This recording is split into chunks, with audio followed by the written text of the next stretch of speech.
اسرائیلی روایات کے مطابق تابوت سکینہ وہ تابوت ہے جو حضرت موسیٰ علیہ السلام نے اللہ کے حکم سے بنایا تھا، اور اس میں آپ نے تورات کی وہ تختیاں رکھیں جو آپ کو کوہ طور پر ملی تھیں۔ اس کے ساتھ ساتھ اس میں آپ کا عصا بھی تھا اور حضرت ہارون کے تبرکات بھی۔ یہ ایک انتہائی مقدس صندوق تھا جو بنی اسرائیل جنگوں کے وقت اپنے آگے رکھتے تھے۔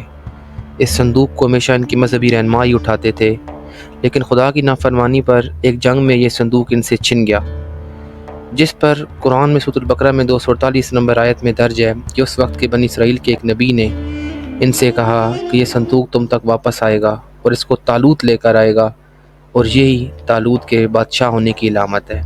اور پھر بعد میں ایسا ہی ہوا، وہ صندوق ان تک واپس آ گیا اور طالوت لے کر آئے، اور پھر طالوت بنی اسرائیل کے بادشاہ مقرر ہوئے۔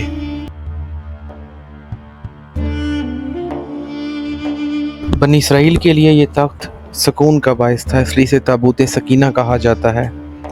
حضرت داؤد علیہ السلام کے زمانے تک اس صندوق کو رکھنے کے لیے کوئی خاص جگہ نہیں تھی، اس لیے اس کو پڑاؤ کی جگہ کے اوپر ہی رکھ کر وہیں پر خیمہ نصب کر دیا جاتا تھا۔ لیکن پھر اللہ کے حکم سے حضرت داؤد نے خدا کا گھر بنانا شروع کیا، جو عین اسی جگہ پر موجود ہے جہاں پر مسجد اقصیٰ ہے۔ لیکن یہ عالی شان گھر آپ کے بیٹے حضرت سلیمان کے عہد میں مکمل ہوا اور اس کو ہیکل سلیمانی کا نام دیا گیا۔ اس کی تعمیر کے بعد تابوت سکینہ کو یہیں رکھ دیا گیا۔ اس طرح یہ مقام یہودیوں کا مقدس ترین مقام کہلایا۔ بعد کے زمانے میں ہونے والی جنگوں نے اس ہیکل کو بہت نقصان پہنچایا،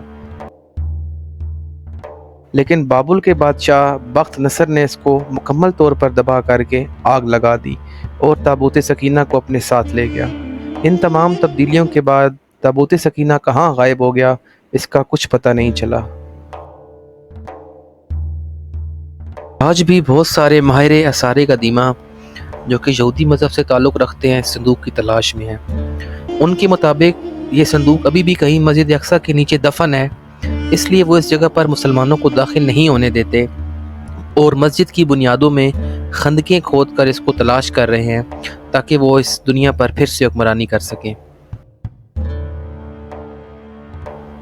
27 مارچ 2008 کو العربیہ نیوز میں ایک رپورٹ شائع ہوئی جس میں مسجد الاقصیٰ کے نیچے خفیہ خندقوں کا انکشاف ہوا، اور اس کے بعد مسلمانوں کے احتجاج پر اس پروجیکٹ کو روک دیا گیا۔